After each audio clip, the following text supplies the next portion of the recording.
स्थळ AR group of इंडस्ट्रीजचे भव्य office. सकाळची वेळ. पुण्यातील IT हबमध्ये AR ग्रुपचे ऑफिस नेहमीच गजबजलेले असायचे. पण आज तिथलं वातावरण थोडं जास्तच तणावाचं होतं.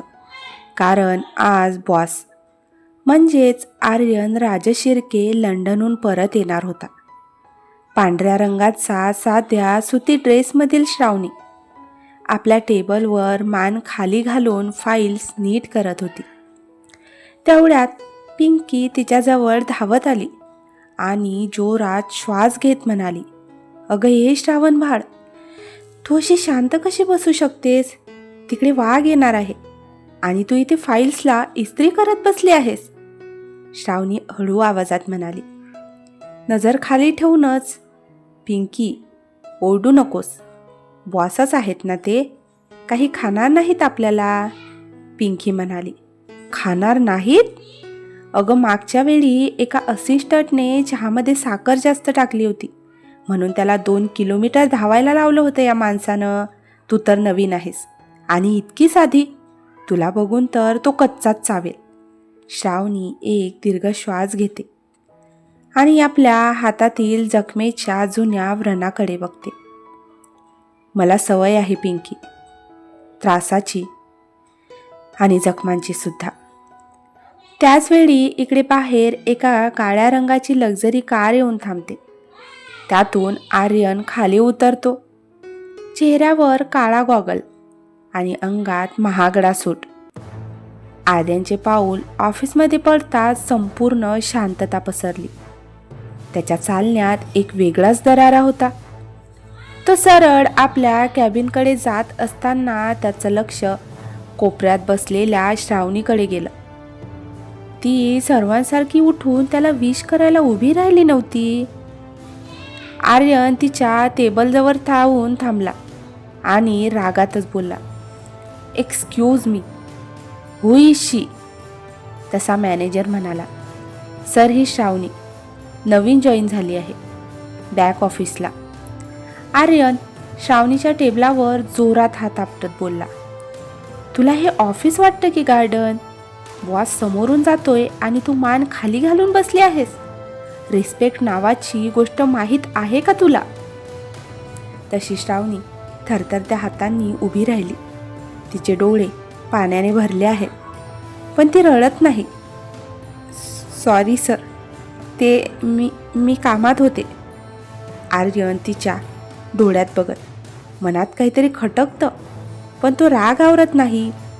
"उद्यापासून ऑफिसमध्ये येताना डोका आणि शिष्टाचार दोन्ही सोबत घेऊन येत जा. समजलं? आता निघ इथून. माझ्या कॅबिनमध्ये कॉफी घेऊन ये." एवढं बोलून तो निघून गेला. श्रावणी कॉफीचा ट्रे घेऊन आत जाते. तिचे हात थरथरत असतात. ती कॉफी टेबलवर ठेवणार इतक्यात तिचा पाय गलीच्याला अडकला आणि थोडी कॉफी आर्यनच्या फाईलवर उडाली. तसा आर्यन चवताळून उठून उभा राहिला. "व्हॉट द हेल, तुला साधं चालता येत नाही? तुला नोकरीवर कोणी ठेवलं?" तशी श्रावणी घाबरून मागे सरकते. "सर, मी साफ करते." आर्यनने मात्र तिचा हात जोरात पकडला. "Don't touch it. तुझे हे गरीब बिचारे एक्सप्रेशन्स माझ्यासमोर नको दाखवू. तू मुद्दाम केलंय ना हे, लक्ष वेधून घेण्यासाठी?" श्रावणीच्या डोळ्यांतून आता अश्रू वाहू लागले पण तरीही ते शांत राहते. "तसं नाहीये सर, चुकून झालं." आर्यन रागातच म्हणाला. "चूक? आयुष्यात चुकांना जागा नसते. आता शिक्षा म्हणून तू ही पूर्ण फाईल आज रात्रीपर्यंत पुन्हा हाताने लिहून काढायची. जोपर्यंत काम पूर्ण होत नाही तू ऑफिस बाहेर जाणार नाहीस." एवढं बोलून तो कॅबिनच्या खिडकीजवळ जाऊन हात बांधून उभा राहिला आणि श्रावणी चेहरा पाडून त्याच्या कॅबिनमधून बाहेर आली. रात्रीचे 9 वाजले होते. पूर्ण ऑफिस रिकामे झाले होते. फक्त एका कोपऱ्यात श्रावणी टेबल लॅम्पच्या प्रकाशात काहीतरी लिहित होती. तीच फाईल जी आर्यनने आज रात्रीपर्यंतच तिला पूर्ण करायला सांगितली होती. पिंकी बाहेर तिची वाट बघत थांबली होती. पिंकी आत डोकावत म्हणाली, "अगं ए शहाणी, चल आता." तो राक्षस गेला निघून. काय लिहित बसली आहेस? उद्या करू आपण, श्रावणी शांतपणे बोलली. नाही पिंकी, त्यांनी सांगितलंय आजच हवंय. मला कोणाला तक्रार करण्याची संधी द्यायची नाहीये. पिंकी कपाळावर आठा पाडूनच म्हणाली. अगं पण तू काही खाल्लंस का? तुझा चेहरा किती उतरलाय. तू किती गप्प गप्प असते श्रावणी. कधीतरी मनातलं बोलत जा ना. तुझ्या त्या गावात नेमकं काय झालं होतं की तू अशी बदलून गेलीस? श्रावणी आता लिखाण थांबवते. खिडकी बाहेर बघते, जिथे जोरात पाऊस सुरू झाला होता. तिला जुन्या किंकाड्या, आगीचा लोळ आठवतो. काही गोष्टी बोलून कमी होत नाहीत पिंकी, त्या फक्त सोसाव्या लागतात. बाहेर पावसाचा जोर वाढत होता आणि आज श्रावणीच्या मनातील विचारांचं वादळ. आर्याने दिलेली शिक्षा पूर्ण करण्यासाठी तिची लेखणी फाईलवर वेगाने चालत होती. तिला सवय होती अन्याय सहन करण्याची आणि न बोलता काम करण्याची. पण आर्यन राजशिर्के नावाचं हे वादळ तिच्या आयुष्यात नक्की काय घेऊन आलं होतं हे तिला अजून उमजलं नव्हतं. वेळ रात्रीचे 11:30. स्थळ ऑफिसचा शांत कोपरा. पिंकी जांभळी देतच म्हणाली. श्रावणी, अगं आता पुरे कर. वॉचमॅन काकासुद्धा 3 वेळा डोकावून गेले. त्या आर्यन सरांना काय वाटतं? माणसाचं रक्ताचं पाणी करायला निघालेत का ते? श्रावणी शांतपणे लिहित असतानाच बोलली. पिंकी, तू जा ना घरी. उशीर झालाय खूप. काकूंना काळजी वाटेल. तसे पिंकीचे डोळे बारीक झाले. आणि तुला इथे या भुताटकी ऑफिसमध्ये एकटीला सोडून जाऊ? छे, उद्या पेपरमध्ये बातमी येईल. एका खडूस बॉसने घेतला बिचाऱ्या साध्या मुलीचा बळी. मग मी स्वतःला कधीच माफ नाही करणार. तशी श्रावणी थोडी हसते. अगं होत नाही ग. बस, आता 10 पाने उरली आहेत. ते पूर्ण झाले की आपण निघू. तितक्यात ऑफिसचा मुख्य दरवाजा उघडण्याचा आवाज आला. पावसात भिजलेला आर्यन पुन्हा आत येतो. तो आपली विसरलेली गाडीची चावी घ्यायला आला होता. पण श्रावणीला अजूनही तिथे बघून तो थबकला. आर्यनला वाटलं होतं की श्रावणी फाईल तिथेच टाकून पळून गेली असेल. पण तिला अजूनही तिथेच काम करताना बघून त्याच्या अहंकाराला कुठेतरी धक्का बसला होता. तर दुसरीकडे एक अनामी कुतूहल निर्माण झालं होतं. आर्यन तिच्या टेबलाजवळ जात कडक आवाजात म्हणाला. तू अजून इथेच आहेस की फक्त बसून राहण्याचं नाटक करतेस, जेणेकरून उद्या सकाळी मी आल्यावर तुला दया देईल? तशी श्रावणी दचकून उभी राहिली. तिचे डोळे झोपेमुळे आणि थकव्यामुळे लाल झाले होते. नाही सर, काम पूर्ण होत आहे. फक्त थोडंच बाकी आहे. आर्यन मात्र तिच्या हातातील फाईल ओढून घेतो आणि बघतो. प्रत्येक अक्षर मोत्यासारखं सुंदर आणि नीटनेटके होतं. हां, अक्षर चांगलं आहे, पण डोकं नाहीये. इतक्या रात्री एकटी मुलगी ऑफिसमध्ये थांबणं किती डेंजरस असू शकतं हे समजत नाही तुला? श्रावणी नजर खाली ठेवूनच म्हणाली. सर, तुम्ही सांगितलं होतं की काम पूर्ण झाल्याशिवाय जायचं नाही. मी फक्त तुमच्या ऑर्डर्सचं पालन करत होते. आता आर्यन तिच्या उत्तराने निरुत्तर झाला होता. त्याला तिचा हा शांतपणा आणि स्वाभिमान टोचत होता. फाईल इथेच ठेव आणि निघ आता.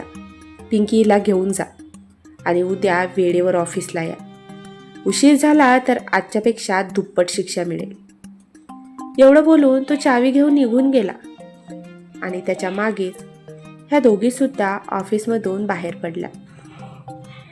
रिक्षाच्या खिडकीतून बाहेर पडणाऱ्या पावसाच्या थेंबांकडे बघताना श्रावणी पुन्हा एकदा 2 वर्ष मागे गेली.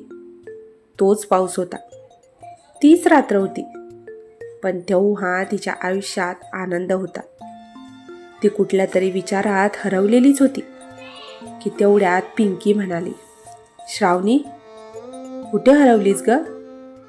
त्या आर्यनचा विचार करतेस का? तशी श्रावणी भानावर बोलली. नाही ग, जुनं काहीतरी आठवलं. तशी पिंकीने मान हलवली. तू ना खूप विचित्र आहेस. कधी कधी मला वाटतं तुझ्या आयुष्यात एखादं खूप मोठं गुपित दडलंय.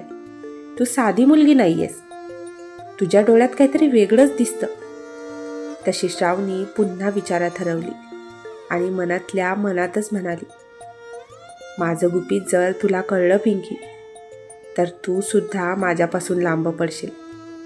ज्या आगीने माझं घर जाळलं ती आग अजूनही माझ्या आत धगधगते. आर्यनचं त्याच्या आलिशान बंगल्यात तो खिडकीपाशी उभा राहून ड्रिंक घेत होता. मनात विचार सुरूच होते. आर्यनकडे सर्व काही होतं, पैसा, प्रसिद्धी आणि पॉवर, पण त्याच्या आयुष्यात शांतता नव्हती. श्रावणीच्या त्या शांत चेहऱ्याने त्याला बेचैन केलं होतं. आर्यन स्वतःशीच पुटपुटतो, का ती माझ्या डोळ्यात बघत नाही? लोक माझ्याशी नजर मिळवायला घाबरतात, पण हिच्या डोळ्यात भीती नाहीये, तर एक प्रकारची विरक्ती आहे. जणू तिला कशाचीच पर्वा नाहीये. कोण आहेस तू श्रावणी? दुसऱ्या दिवशी सकाळी ऑफिसच्या कॅन्टीनमध्ये पिंकी आणि श्रावणी नाश्ता करत होत्या. तेवढ्यात पिंकीची नजर आत्ताच कॅन्टीनमध्ये आलेल्या आर्यनवर पडली. तशी ती म्हणाली, अगं ये, तो बघ तुझा क्यूट राक्षस आला. आर्यन कॅन्टीनमध्ये येतो. त्याच्यासोबत काही फॉरेन क्लायंट्स होते. त्याची नजरही टेबलवर बसलेल्या पिंकी आणि श्रावणीवर पडली. त्यामुळे तो मुद्दाम श्रावणीच्या टेबलाजवळ येतो. श्रावणी, आज दुपारी एक मोठी कॉन्फरन्स आहे. तुला सर्व प्रेझेंटेशन स्लाइड्स तयार करायच्या आहेत. आणि लक्षात ठेव, एकही चूक झाली तर तुझा हा महिना विना पगार जाईल. तो त्याच्या कठोर आवाजात म्हणाला. हो सर, मी करेन, तशी श्रावणी संयमाने बोलली. तशी पिंकी हळू आवाजात म्हणाली, अगं तुला कम्प्युटरवर इतकं काम कधीपासून जमायला लागलं? आणि हा तुला मुद्दाम त्रास देतोय. तू गप्प का बसतेस? श्रावणीही शांतपणे म्हणाली, त्रास देणाऱ्याला उत्तर देण्यापेक्षा आपलं काम चोख करणं कधीही चांगलं असतं पिंकी. कथेचा हा खेळ आता कुठे सुरू झाला होता. एका बाजूला आर्यनचा अहंकार होता आणि दुसऱ्या बाजूला श्रावणीची सहनशीलता. पण नियतीच्या मनात काहीतरी वेगळंच होतं. या ऑफिसच्या भिंतीच्या आड एका नवीन नात्याची पेरणी होत होती, जी लवकरच एका मोठ्या संघर्षाला जन्म देणार होती. श्रावणी कम्प्युटरवर काम करत असताना अचानक तिला एक ईमेल आला. त्या ईमेलमध्ये तिचा जुना फोटो होता आणि खाली लिहिलेलं होतं, मी तुला शोधून काढले, लवकरच भेटूया. ते बघून श्रावणीचा चेहरा भीतीने पांढरा पडला आणि तिच्या हातातील माऊस खाली पडला. त्याच्या कॅबिनमध्ये बसलेला आर्यन लांबून हे सगळं बघत होता आणि श्रावणीच्या चेहऱ्यावरील बदललेले भाव बघून त्याला कळायला वेळ लागला नव्हता की काहीतरी नक्कीच गंभीर आहे. तर मित्रांनो, कथेचा पहिला भाग हा तुम्हाला कसा वाटला कमेंट करून नक्कीच सांगा. जर तुम्हाला कथेचा हा पहिला भाग आवडला असेल तर कथेला लाईक करा आणि चॅनलला सबस्क्राईब करायला विसरू नका. धन्यवाद.